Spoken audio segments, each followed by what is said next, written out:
presidenta. Diputadas y diputados, creo que en nombre del Gobierno, pero sin duda también en nombre de toda la Cámara, una comparecencia de esta naturaleza para la convalidación de un Real Decreto que el Gobierno trae a esta Cámara debe de iniciarse trasladando nuestro apoyo, nuestra solidaridad y también nuestro compromiso de trabajo con todas las víctimas, con todas las mujeres asesinadas y con el reguero de niños y niñas que se quedan huérfanos de sus madres.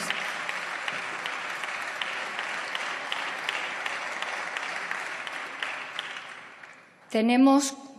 en lo que va de mes, 4 mujeres asesinadas en Asturias, Castellón,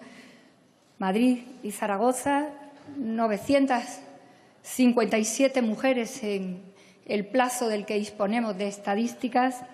25 menores que también han sido asesinados, 19 huérfanos y 33 en lo que va de año. Tenemos también un caso todavía sometido a investigación en relación a una mujer y a 2 menores. En definitiva, estamos delante del reto más importante de nuestra obligación como cargos públicos, porque estamos hablando de una tragedia constante. Estamos hablando de la inseguridad de las mujeres. Estamos hablando de una violencia insoportable en una sociedad pacífica, que es el fundamento de una sociedad democrática como la nuestra. No puede haber tregua, no puede haber ni un solo recurso del que podamos disponer desde las administraciones públicas y desde todos los poderes del Estado para enfrentarnos a esto cada día. Las mujeres son asesinadas por el solo hecho de serlo en una sociedad machista que todavía no entiende la libertad de las mujeres, el respeto a sus vidas, la dignidad y la calidad de todos y cada uno de sus derechos. Por eso, el Gobierno no ha perdido ni un solo instante, y no lo ha perdido porque trae causa de esta Cámara y del Senado, de las Cortes Generales, del trabajo que en las Cortes Generales se ha hecho durante un tiempo importante de reflexión, de consenso, de llamada de atención y de escuchar a todas las opiniones técnicas y cualificadas, producto de las cuales nos dotamos como Estado de un instrumento de navegación importante para afrontar, para prevenir y para reaccionar frente a esta situación trágica. Le denominamos el Pacto contra la Violencia de Género, un acuerdo de Estado, una política de Estado, lo que significa que decidimos coger una vía inusual en la política, una vía en la que todos bajábamos las armas de la confrontación legítima, las discrepancias naturales de una sociedad diversa como la nuestra y nos poníamos todos a disposición del objetivo final, atajar la violencia machista contra las mujeres y la protección de los menores como valor superior al que todos estamos entregados a trabajar.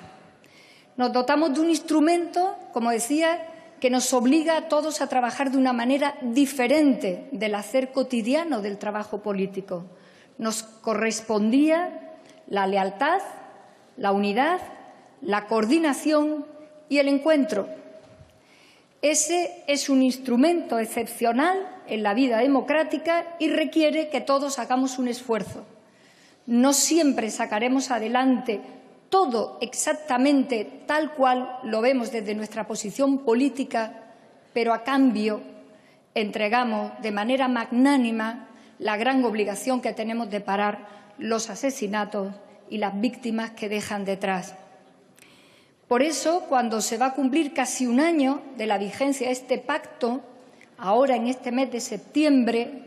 el Gobierno, repito, ha utilizado el instrumento más rápido del que dispone, el Real Decreto, sin invadir competencias que no puede, de materia orgánica preservadas en la Constitución y,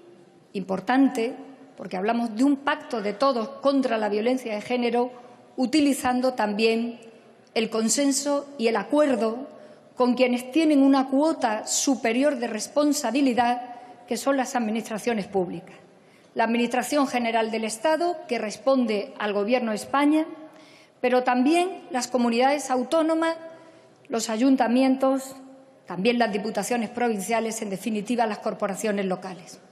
Porque desde ellas, en el ámbito del Poder Ejecutivo, es de donde se puede disponer de la efectiva actuación de este pacto que tiene ya un año. Y porque en ese espacio, que es donde se produce la eficacia de lo aquí acordado en esta Cámara, pero también en el Senado, no utilizamos ni un solo instante de pérdida de tiempo. Nos reunimos en preparatorias el 5 y el 25 de julio y el 31 de julio en una conferencia sectorial donde, señoras y señores diputados, se volvió a reproducir el acuerdo y el consenso sin ni una sola fisura de quienes, desde las responsabilidades ejecutivas, entendían que íbamos desarrollando el pacto en algunas de sus medidas y poniendo los fondos públicos a disposición de las políticas que tenían que desarrollar. No perdimos ni un minuto a partir del minuto 1 de la efectividad de los presupuestos generales del Estado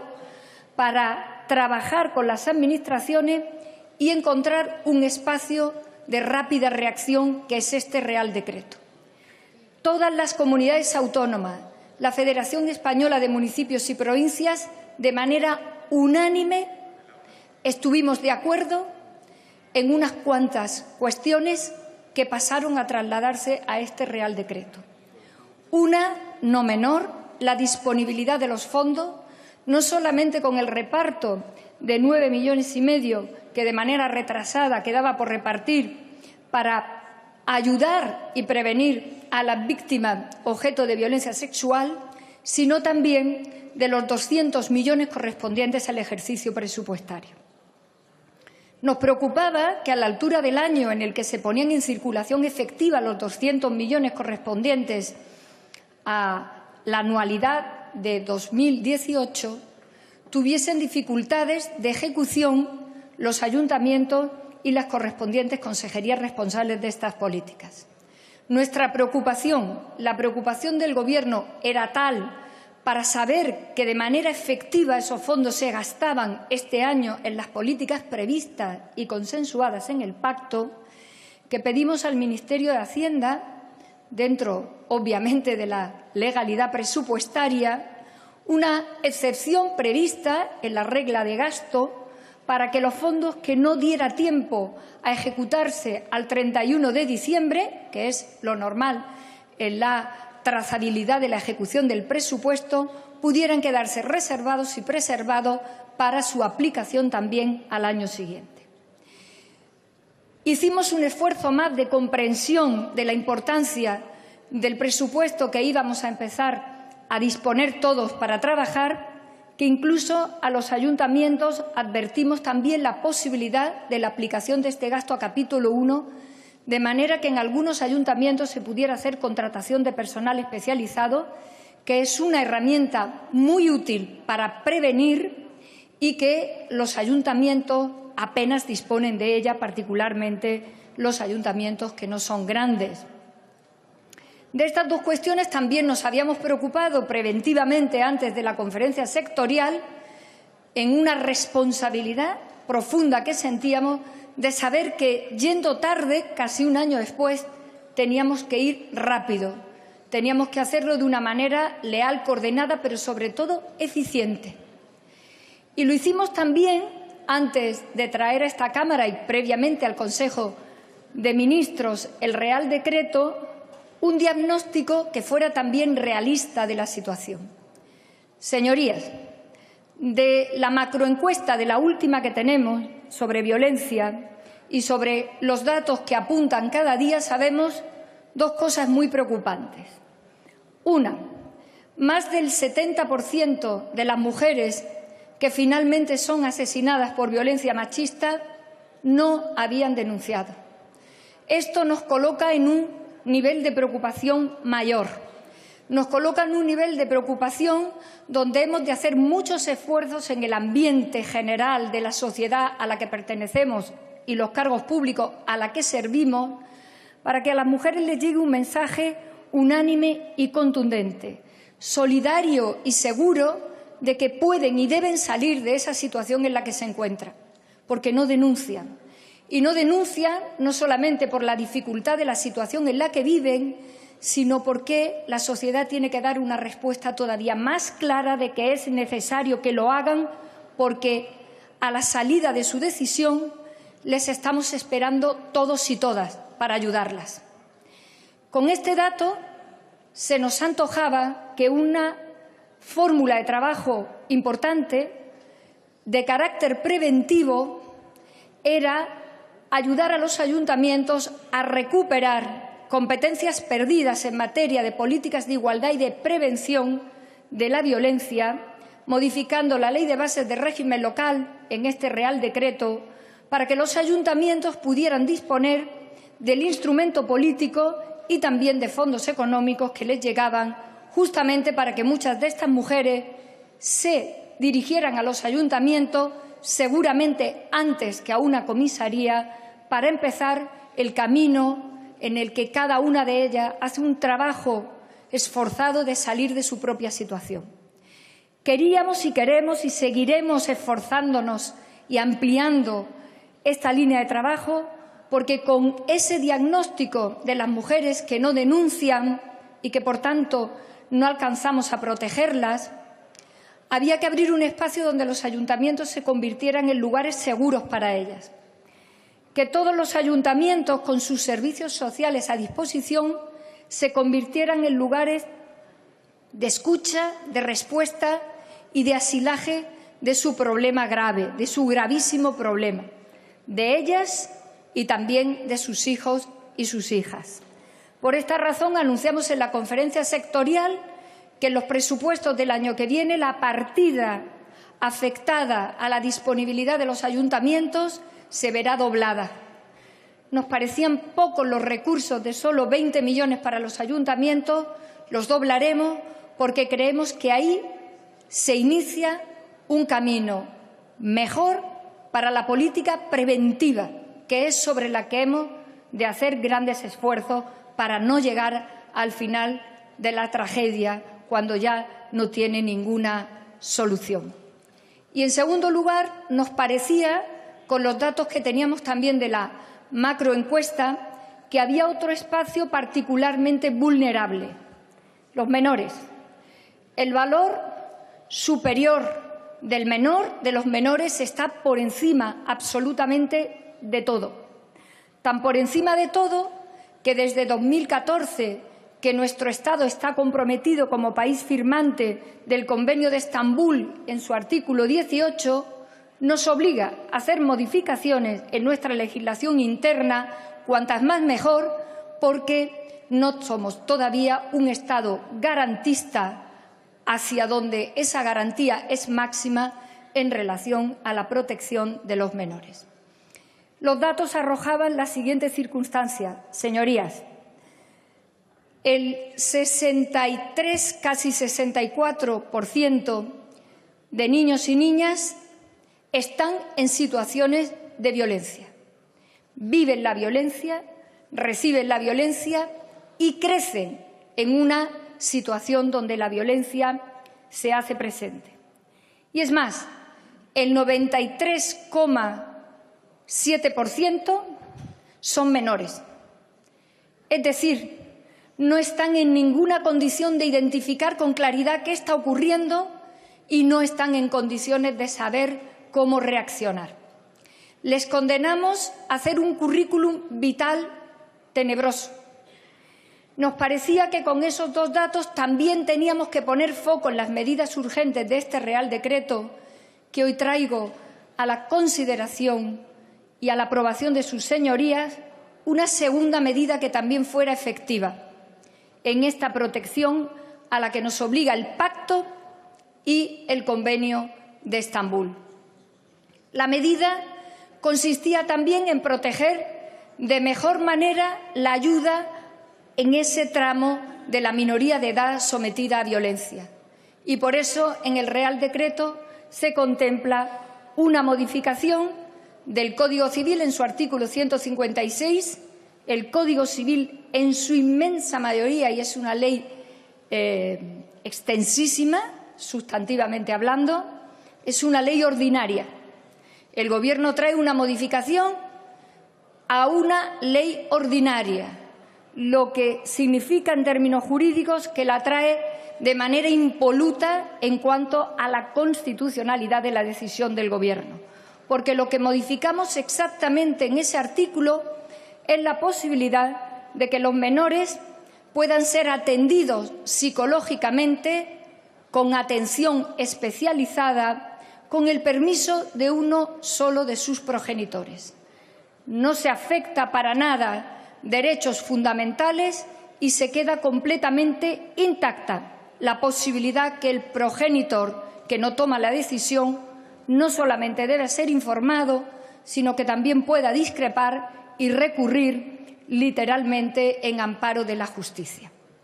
De esta manera podemos proteger a niños y a niñas que alcanzan la mayoría de edad sin poder haber sido socorridos de ninguna manera y que además no lo pueden hacer porque uno de sus progenitores, incurso en una causa con sentencia o no, para el beneficio de su defensa, pone en riesgo incluso la situación psicológica de su propio hijo o hija. A esto se llama valor superior de la protección de los menores en un ordenamiento jurídico y en una sociedad sana, no solamente democrática con las obligaciones que tenemos de un Estado de Derecho, sino también una sociedad sana, capaz de protegerlo en una clave de profunda responsabilidad, no digo de la solidaridad que implica armarnos todos para protegerlos a ellos. Y, por último, este Real Decreto, que, repito, nace del consenso del Pacto contra la Violencia y que de lo que se trata en términos técnicos es de trasladar literalmente algunas de las medidas, de las más de 200 medidas de este pacto, justo a los elementos que el Real Decreto trae para su convalidación, modifica también la Ley 1/2004 en su parte también no orgánica.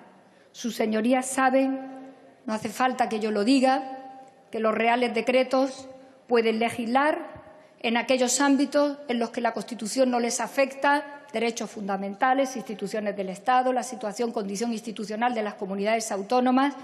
y el régimen electoral. En todo lo demás, el Gobierno puede legislar por esta vía porque, obviamente, se produce luego el control de la Cámara.